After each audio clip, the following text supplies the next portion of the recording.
Prontos para mais um pouquinho de informação? São muitas, né? Agora vamos falar sobre o que fazer quando for para o hospital. Quando você for para o hospital, lembre-se de levar todos os seus documentos, inclusive os documentos do convênio. Toda a equipe médica já te conhece, mas para o hospital você é uma pessoa nova. Então, lembrar de levar todos os seus documentos. Leve todos os exames que você tiver impressos. Eu sei que muitas vezes o médico já tem tudo isso impresso. A gente trabalha em um local que a gente tem acesso a tudo pela via online. Mas se você tem algo que está em sua mão, em sua posse, leva para o hospital. Isso pode te ajudar. Pacientes que vão fazer cirurgias pélvicas ou abdominais, muitas vezes a gente recomenda que leve uma meia elástica cirúrgica. Ela é uma meia elástica que tenta evitar trombos nos membros inferiores, nas pernas, quando a gente faz uma manipulação abdominal, porque aumenta um pouquinho o risco de trombose no pós-operatório pela própria manipulação, pela inflamação sistêmica do pós-operatório e pelo fato da gente ficar mais em repouso. Naturalmente a gente vai precisar ficar mais em repouso no pós-operatório, então as meias antitrombo cirúrgicas, normalmente elas têm que ter a cor branca para a gente poder usar o bisturi elétrico durante a cirurgia, e ela é comprada em casa cirúrgica. Essas meias são bem interessantes e você pode até diminuir os pelos pubianos, cortar para deixar eles mais curtos para te ajudar. Mas isso não é tão importante. Agora, uma coisa muito importante é que a gente não pode estar com apliques nos cabelos, a gente não pode estar com unhas em gel, essas unhas diferentes, a gente não pode estar com os cílios postiços, a gente não deve ter nada plástico no nosso corpo no momento de uma cirurgia, porque tudo isso pode levar a uma transmissão de eletricidade do bisturi e gerar uma lesão, uma queimadura na paciente. Então, sempre tá livre de qualquer apetrecho, alguma coisa que possa ter plástico, principalmente. Outra coisa, a gente gosta de ir para uma cirurgia com banho tomado, gostoso, mas cabelos secos também, para evitar a mesma coisa, né? Que é a umidade do cabelo não gerar uma queimadura e, se possível, unhas claras. Eu hoje não deveria operar. Quando a gente vai para o centro cirúrgico, a gente usa monitorização da oxigenação do corpo através de uma luz. E essa luz não consegue passar uma cor escura, então algumas vezes você vai toda bonita para o centro cirúrgico, mas alguém precisa retirar, por exemplo, um esmalte de um dedinho seu, e às vezes a gente acaba perdendo essa unha. Então, se você for a manicure e for se preparar para fazer a sua cirurgia, você usa uma unha clara, né, uma cor bem clarinha, ou pode só passar uma base, por exemplo.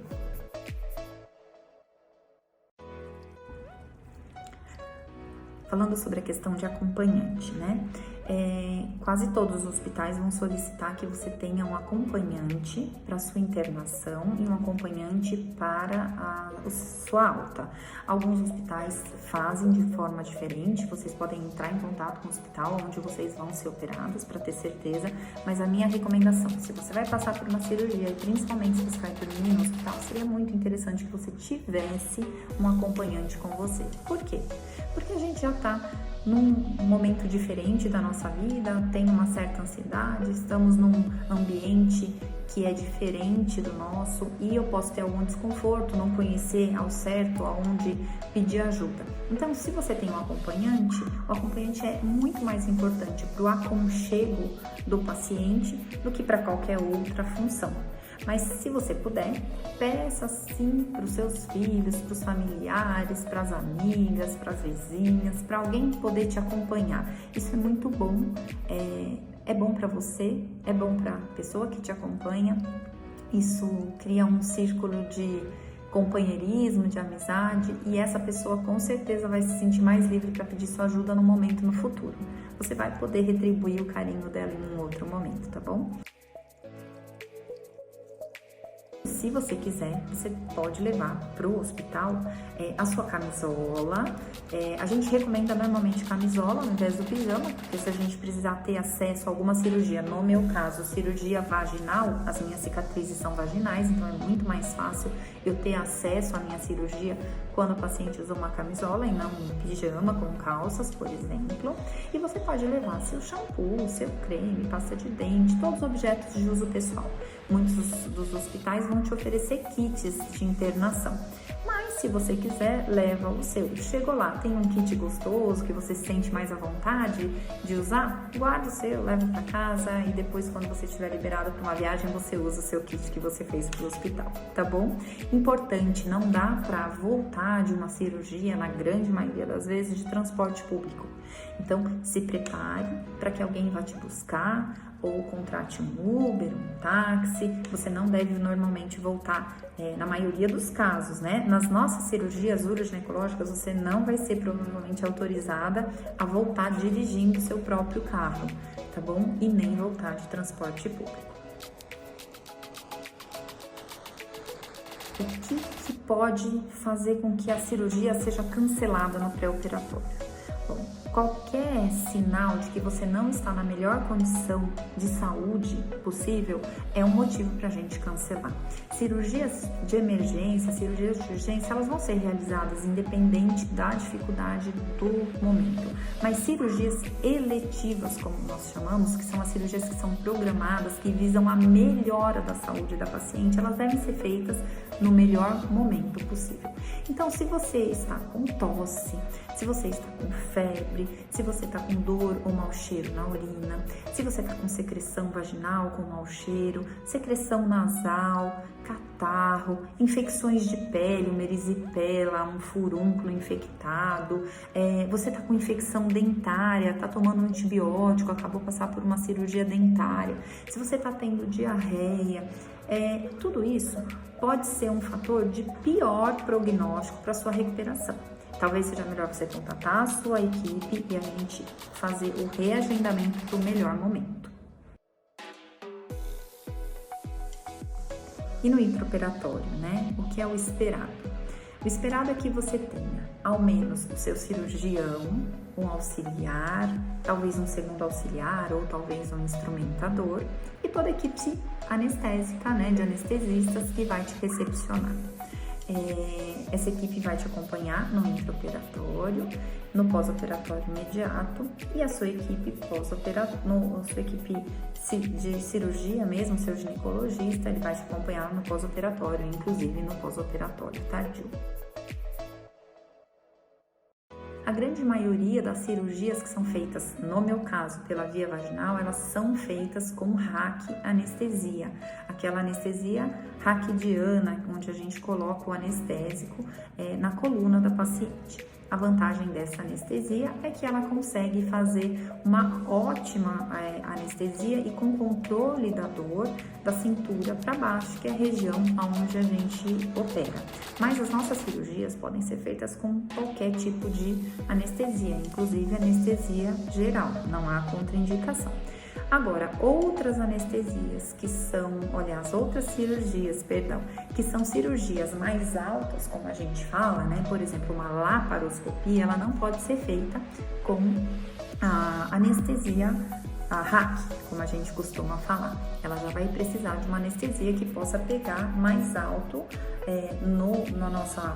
nos nossos centros nervosos e por isso a anestesia mais segura e a adequada é a anestesia geral. Mas conversa com o seu médico, as anestesias todas são muito seguras.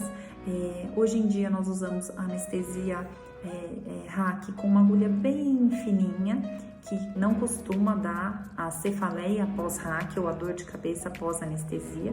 Mesmo assim, se esse evento acontecer com você, é só avisar o seu cirurgião, ele vai te cuidar, existem medicações, se for necessário a gente pode contar com um anestesista para fazer um botãozinho na coluna e a gente cessar essa cefaleia pós-RAC, que é um efeito colateral, mas que pode acontecer. É importante que a gente saiba que isso pode acontecer, está minimizado em relação ao que aconteceu anteriormente, mas tem tratamento. principais riscos do intraoperatório, ou seja, da cirurgia, quais são?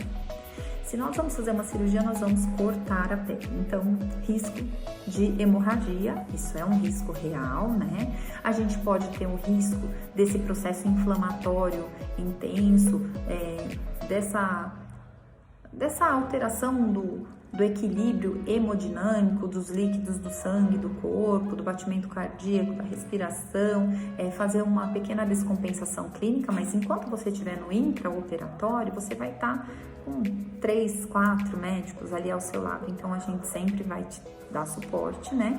E normalmente a gente pode ter uma lesão de algum órgão próximo ao que está sendo operado. Isso é algo que precisa ser muito claro. Nenhuma cirurgia é isenta de riscos. Conversa com o seu médico, mas o que eu costumo dizer às minhas pacientes, eu faço cirurgias vaginais e os órgãos pélvicos, eles são todos interligados entre si. Então a bexiga está ligada na vagina, que está ligada no útero, e a bexiga também está ligada no útero, e o útero está ligado no reto, e o reto está ligado à vagina. Então, quando eu estou operando essa região, eu posso ter alguma lesão de algum desses órgãos? Uma lesão mínima? Posso sim. Isso está descrito em qualquer livro, isso está descrito em todos os trabalhos médicos, todas as publicações médicas, é possível a gente ver os índices de complicação. Graças a Deus, eles são bem menores do que o índice de sucesso.